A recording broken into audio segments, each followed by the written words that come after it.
Сәлем достар, сіздермен бірге Олжас Менғали.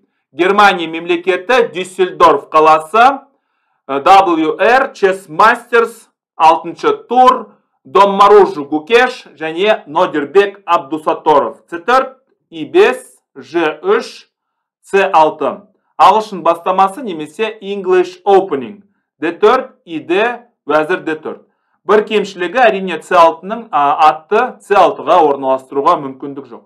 Ат F6, ат F3, ат A6. Бұған таңғалудың қажет жоқ, жасанды интеллект, мықты компьютерлер осындай жүрістерде жүре береді. Олар үшін бәрібір шет, орталық, тағысын көптеген нәрселер олар қызықтырмайды. G2, вәзір піл C5, вәзір D1 және D5. Нодербек Абдусаторов алдында тұрған барлық мәселелерді осы жүрістен кейін шешті деп ойлаймын. Жалпы қаралардың ешқандай қиындығы жоқ. CD вәзір D5, бұлай жедік және патша I7. Бұрын соңды бұлай ешкім жүрмеген. Ел аман жұртнышта Нодербек Абдусаторов патшаны сарайға кіргізуге рокировка жасаудан бас тартады. Novelties, бұрын соңды осы жерде рокировка болатын, ат C3, піл F5, бұлай және піл G5 осындай варианттар болды. Мүмкін бұл варианттар Нодербек Абдусаторовқа ұнамайды, сол себепті Novelties жаңалық ашты. Ат C3, піл I6, екі тураны байланыстырды, екеуінің арасын байланыс орнатты, бәрі әйбәт, барлық ойыншылар іске қосылды. Ат D4 және D8. Піл I3 және ат G4. Ол біліп тұр, мына пілдің қаншалықты мықты екенін, сол себепті көзін жоюға тырысады. Жедік, шах және наны емін-еркін жедік. Шах және ат F6. Ат C3, тура D8, өзінің турасын ашық жолға орналастырғысы келеді. Бұлай және піл D4. I3, жедік. Сонымен классикалық эндшпиль немесе ойынның соңы екі ат, екі пілге қарсы. Бірақ бұл жерде айта кететін жағдай, мына сарбаздардың ыңғайсыз орналасуы.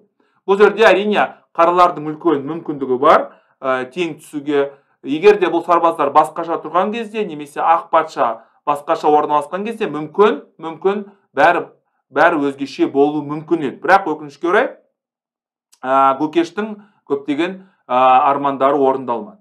Ат C5, патша F1, I5, сіздер білесіздер, егер де сіздің пілдеріңіз жоқ болатын болса, әрине позицияны кішкене жабықтау, немесе жартылай жабық түрінде орналастыруға тырысу керек. Неге? Өйткені ашық позицияларда мына екі піл сіздің бүкіл позицияңыз жыртып тастайды, сол себепті ондайға жол бермеу керек. F4, патша D7, әрине бұған таңғалудың қажет жоқ. Бұлай жейтін болса, онда мынаяққа да емін-еркін қоюға болады. Көрдіңіздер ме? Не? Мынау деген біріншіден қосарланған сарбаздар, мынау енді бытыраңқы сарбаздар, сол себепті болашағы әрине өте жақсы болады. Жедік және піл H3. Көрдіңіздер ме? Өте жауапты шешімдердің бірі, піл F6 деген не себепті Гукеш осындайға барды. Мен енді нақты варианттарды көріп тұрған жоқпын, бірақ өзінің үлкен басымдығынан айырылған сияқты. Жедік, шах, патша D6, піл F5 және H6. Мен сіздерге үнемі айтам, егер де қарсыластың пілі ақ болатын болса, сізде ат болатын болса, әрине бұған қарама-қарсы торларға өзіңіздің сарбаздарыңыз орналастырған дұрыс. Патша I2, A5, B5 және B4. Бұл жерде біз атақты Штайниц ережесін есімізге түсіреміз. Орталық тұрақты кезде, сол кезде оң қанатта, немесе сол қанатта шабуыл жасауға болады. Жедік және G5. Жедік және жедік.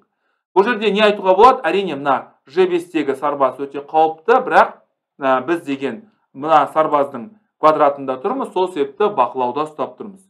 I4 бұлай, патша I5, піл C8, A4, D7 және C5. Әрине мынаны бұлай жейтін болса, онда патша F5 емін-еркін қорғанасты. Піл C8, бұлай, жедік және патша B3. патша F5, осымен ойын аяқталды. Гукештің ешқандай мүмкіндігі жоқ бұл жерде қарсыласты Нодирбек Абдусаттаров тұтуға. Біріншіден, не айтуға болады? Көптеген мәселелерді Нодирбек Абдусаттаров емін-еркін шешті. Келесі партия, мен сіздерге үнемі айтам, бұл жарыста маған екі адамның шығармашылығы қызықтырады. Бірінші Ян Непомнящий, себебі ол деген Астанадағы матчқа дайындығын тексеру. Екіншісі Өзбекстанның үздік ойыншысы, шахматтық үміті Нодирбек Абдусаттаров. Сонымен кеттік. Ян Непомнящий және бұл деген әлем чемпион атағына үміткер және Есипенко Андрей. Есипенко Андрей, міне екеуі де Ресей мемлекетінің азаматы, бірақ қазір ФИДе атынан шығып жатыр. Естеріңізге сала кетейін, Ресей Федерациясы Европалық шахмат федерациясынан шығып, олар деген Азияға кірем деген өтініш білдірді. Осыған байланысты ФИДе өздерінің мәселесін талқылап, егер де сіз өзіңіздің федерацияңызды ауыстырам десеңіздер, онда ешқандай айыппұл төлемейсіздер және 1 жыл карантинде отырмайсыздар. Сол себепті бұларға осындай мүмкіндік берілді. D4, ATF6, C4, I6, AC3, піл B4. Алдымызда Немцович қорғанысы, вәзір C2, бұл классикалық вариант деп аталады. D5, A3, жедік және патшаны сайғызды. Әрине, бұл жерде не айтуға болады? Қарсылас өзінің пілінен айырылды, біздің мынандай піліміз бар, болашақта осы пілдің артықшылығын пайдаланамыз деген ойдамын. CD, ат, I4, бұлай және DC. DC және піл F4. Өзінің мына пілінің жағдайын жақсартқысы кеп тұр. Піл F5 және піл C7, вәзір C7, жедік және піл тура C8. Піл F4, ат C6 және F3. Бұл жерде айта кететін жағдай, әрине мына ат негізгі орталықтағы ұнамайды. Сол себепті Ян Непомнящий оның көзін жоюға тырысады. Ат F6 және G4. Ат D4 және тура D1. Әрине, мынаны жеуге болмайды. Егер де мынаны жейтін болсаңыздар, онда жағдай онша емес болады. Шах және бұлай жеп қоятта жағдай онша емес болатыны түсінікті. Сол себепті тура D1, ат I6, жедік және I3. Артқа қарай шегінді және ат I2. Бұлай қарасаңыздар, мына сарбаздар, қосарланған сарбаздар, мына қарасаңыздар, орталықта тұратын осал сарбаздардың, артта қалған сарбаздардың бірі, бірақ шын мәнінде ақтардың мынандай бір ойыншысы бар. Бұл болашақта әрине Есипенконың миын шағат деген ойдамын. C2 қомағайлар қатарына кірді, тура D2, жедік және ат I8. Ат D4 және піл D3. Не айтуға болады? Менің түсінігім бойынша қаралардың ұтуға ешқандай мүмкіндігі жоқ. Олар тек қана қорғанады. Қорғану барысында мүмкін белгілі бір жақсылыққа жетеді деген ойдамын. C8, I1, D7, B1 және A2. Көрдіңіздер ме? Кәсіби ойынның бір осындай ерекшелігі, ол осындай оқшауланған немесе изолятор деген сарбаздың хал жағдайын білгісі келеді. Бұлай патша I2, патша F2 және патша G3. Барынша өзінің патшасының белсенділігін арттырғысы келеді және болашақта эндшпиль, қандай да эндшпиль болса, соған дайын екенін көрсетті. C5, D1, патша F2 және піл B3. Әрине, қосымша C2-дегі торды бақылауға алды, болашақта мына оқшауланған изолятордың хал жағдайын біледі. B5, ат I2, бұлай және C3. Көрдіңіздер ме, қандай керемет ойын, мына үшеуде мына сарбазға барынша шабуыл жасауға тырысып жатыр. Ат F5, жедік. Не айтуға болады? Әрине, қаралардың жағдайы онша емес. Өйткені мына піл, мына аттан мықтырақ. Бірақ осы басымдық жеткілікті ме? Жеткіліксіз ба? Қазір біз сіздермен бірге байқаймыз. B6, F4. Бұл жерде не айтуға болады? Атақты Капабланка ережесіне сәйкес, егер де сіздің піліңіз ақ болатын болса, онда сарбаздарды қара түске орналастырған дұрыс.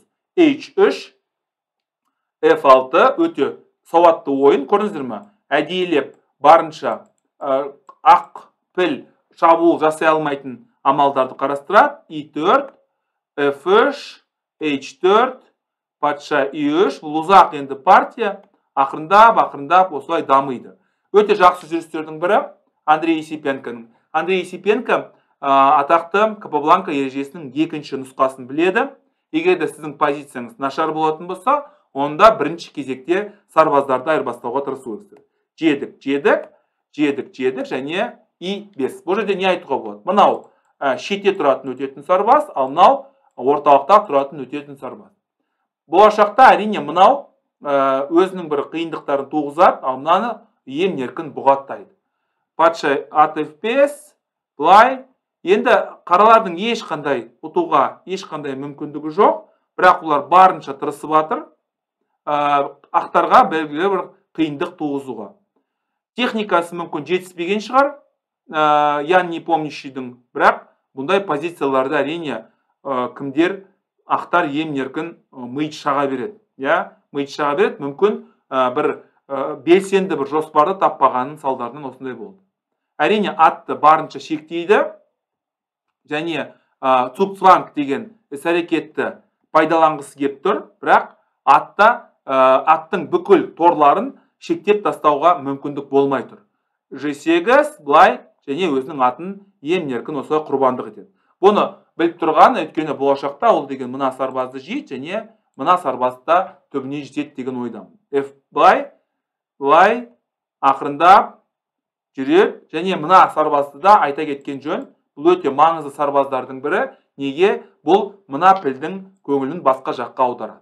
Патша D5, былай және G2. Жедік. Енді қалғаны ешқандай қиындық жоқ.